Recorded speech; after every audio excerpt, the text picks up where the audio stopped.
বেলডাঙ্গায় নৈরাজ্যের ঘটনায় আরও কয়েকজনকে পুলিশ গ্রেফতার করেছে। গ্রেফতার করা হয়েছে আরও 5 জনকে। বেলডাঙ্গার অশান্তির ঘটনায় ধৃতের সংখ্যা বেড়ে হয়েছে 36।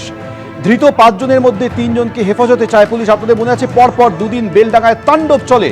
রাস্তা এবং রেল অবরোধ করা হয়, টায়ার জ্বালিয়ে বিক্ষোভ দেখানো হয়। প্রথম দিনে পুলিশ না নামায় পুলিশের ভূমিকা নিয়ে প্রশ্ন উঠেছিল। পরদিন সকাল থেকে আবার তাণ্ডব চলে। কয়েক ঘন্টা তাণ্ডব চলার পর দুপুরে পুলিশ নামে এবং তারপর পরিস্থিতি স্বাভাবিক হয়। পরপর দুদিন এই তাণ্ডবের ঘটনায় আরও কয়েকজনকে পুলিশ গ্রেপ্তার করেছে। বিস্তারিত বলবেন আমাদের প্রতিনিধি পার্থপ্রতিম ঘোষ রয়েছেন আমাদের সঙ্গে। Partha,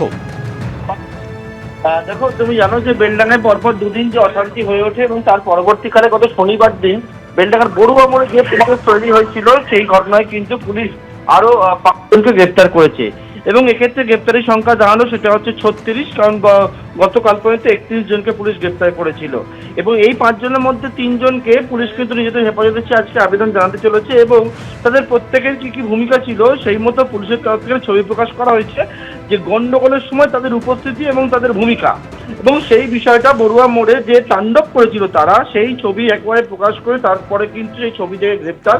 CC camera footage, social media দেখে এবং বিভিন্ন সংবাদ মাধ্যম দেখে কিন্তু এই গ্রেপ্তারি এবং এখনো পর্যন্ত 36 জনকে পুলিশ গ্রেপ্তার করেছে এবং আজকে আরো 5 জনকে গতকাল রাত্রিবেলা গ্রেপ্তার করেছে। তার মধ্যে 3 জনকে নিজেদের হেফাজতে চেয়ে আবেদন জানাবেন তদন্তকারী আধিকারিক, তেমনই পুলিশের তো জানানো হয়েছে।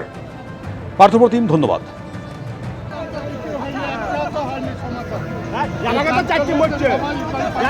বেলডাঙ্গা কাণ্ডে জোড়া জনস্বার্থ মামলা দায়ের হয়েছে কলকাতা হাইকোর্টে। এর আগে মুর্শিদাবাদের শামশেরগঞ্জের ঘটনায় কেন্দ্রীয় বাহিনী মোতায়েনের নির্দেশ দিয়েছিল কলকাতা হাইকোর্ট। বেলডাঙ্গার ঘটনার পরও কেন্দ্রীয় বাহিনী মোতায়েনের নির্দেশের দাবি জানিয়ে বিজেপি ও বেলডাঙ্গার স্থানীয় বাসিন্দাদের একাংশের তরফে জোড়া জনস্বার্থ মামলা দায়ের করা হয়।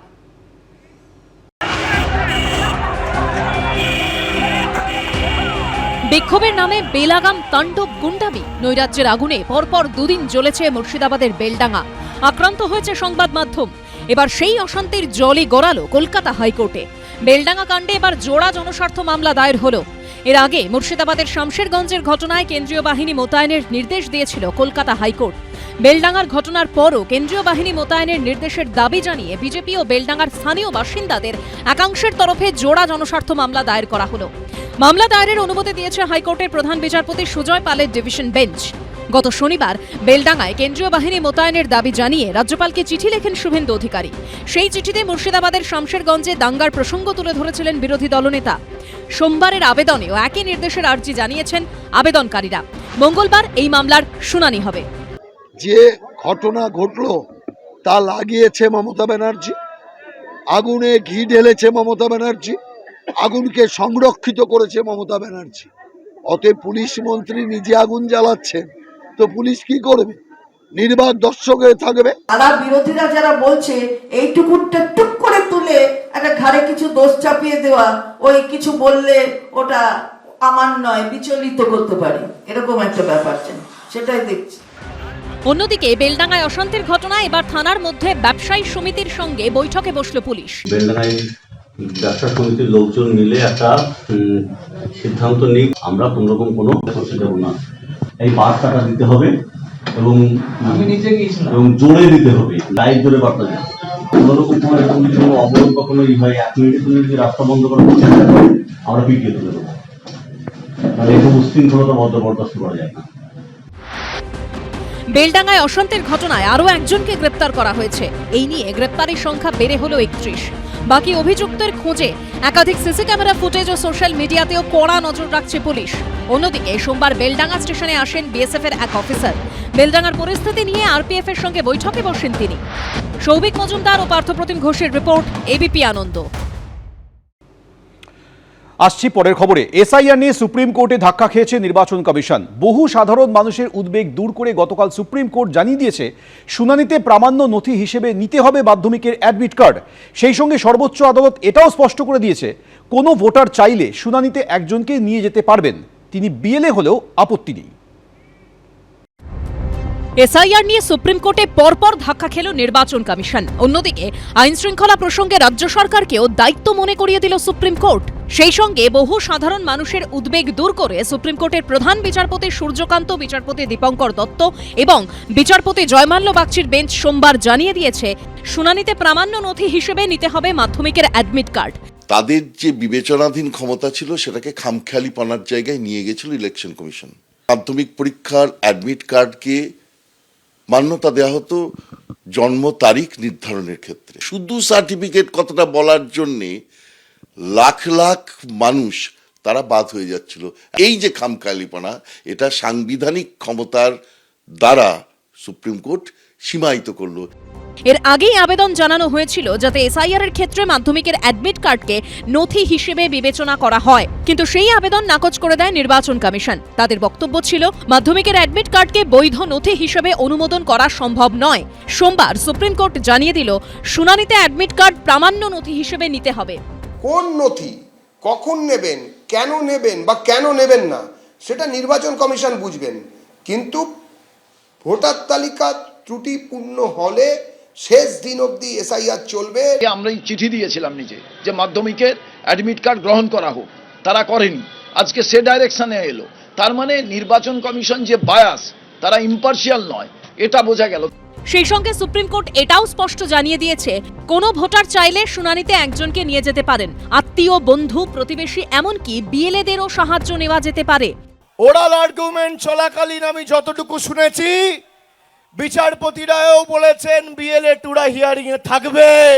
বিজেপির এসআইআর এর খেলা শেষ। যারা বাংলার মানুষকে খালি ভাতে মেরে চুপ করে বসে থাকেনি, আমাদের মৌলিক অধিকার ভোটাধিকার কেড়ে নিতে চেয়েছে, তাদের দু গালে দুটো কষিয়ে থাপ্পড় মেরেছে দেশের সর্বোচ্চ আদালত। ভোটার তালিকা ত্রুটিপূর্ণ হলে শেষ দিন অবধি এসআইআর চলবে। শেষতম মানুষটি যতক্ষণ না এসআইআর এর বিষয় ক্লিয়ার না হয় ততক্ষণ পর্যন্ত ভোট ঘোষণা করা যাবে না, এবং তার জন্য ভোট যদি পিছিয়ে যায় এর দায় তৃণমূল কংগ্রেসকেই নিতে হবে।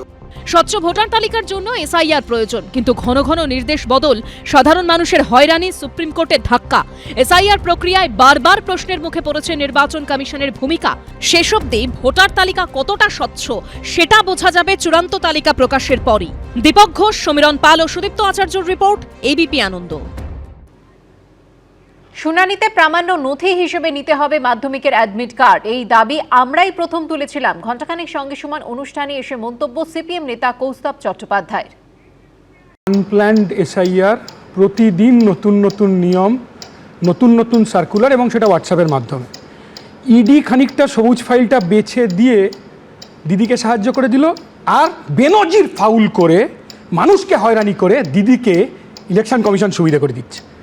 আচ্ছা, তৃণমূল কংগ্রেস বলছে কি কোর্টে জিতে গেছি। আচ্ছা, কোর্ট কি শুধু ইসিআর কান মুলেছে? ইসিআর তো কান মুলেছেই। কোর্ট তৃণমূল কংগ্রেসকে বলেনি, হ্যাঁ, পুলিশের নিষ্ক্রিয়তার কথা বলেনি। কোর্ট কি বলেছে? সুপ্রিম কোর্ট কি বলেছে? চারটে দাবি আজ তৃণমূলের স্বীকৃত হয়েছে। না না, অ্যাডমিট কার্ডের দাবি আমরা করেছিলাম, তৃণমূল খুঁজে দেখাক না। অ্যাডমিট কার্ডের দাবি তৃণমূল কংগ্রেস করেনি, আমরা করেছিলাম। আমি বলেন সুপ্রিম কোর্ট কি বলেছে? যে ডিজিপিকে হিয়ারিংয়ে নিরাপত্তার ব্যবস্থা করতে হবে। আচ্ছা, ও ডিজিপি না, রাজ্যের জেনারেল সেক্রেটারি ঘুরে বেড়াচ্ছে, তৃণমূলের ভাইপো ঘুরে বেড়াচ্ছে। আর ও ডিজিপি না, ও DGS, deputy general secretary of Trinamool Congress Rajib Kumar. ও কার কথা শুনবে? কোর্টের কথা শুনবে? নিরাপত্তা দেবে? কিসের নিরাপত্তা? কখন নিরাপত্তা? দেখছি তো 7 ফর্ম নিয়ে কি যা হচ্ছে, হিয়ারিংয়ের সেন্টারগুলোতে কি অবস্থা করেছে তৃণমূল কংগ্রেস, আমরা জানি তো। আমি বলছি সুপ্রিম কোর্টকে বলতে হলো কেন সুমনদা? আগে কেন রিসিট দেওয়া হলো না? আগে কেন লজিক্যাল ডিসক্রিমিনেন্সি লিস্ট কেন আগে প্রকাশিত হলো না? আচ্ছা, রাম ব্যানার্জির নাম শুভ ব্যানার্জি হতে পারে, শুভ বন্দ্যোপাধ্যায় হতে পারে না? কি কারণ? এইগুলোর জন্য শুনানিতে যেতে হবে কেন?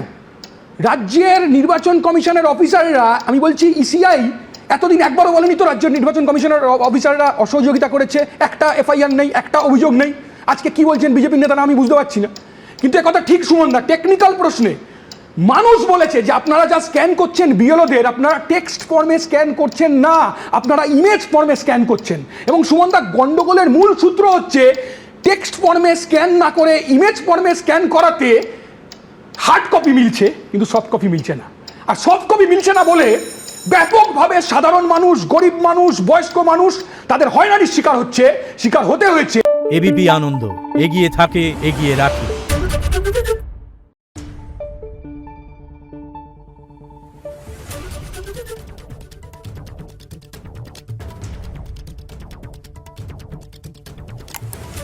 Thank you.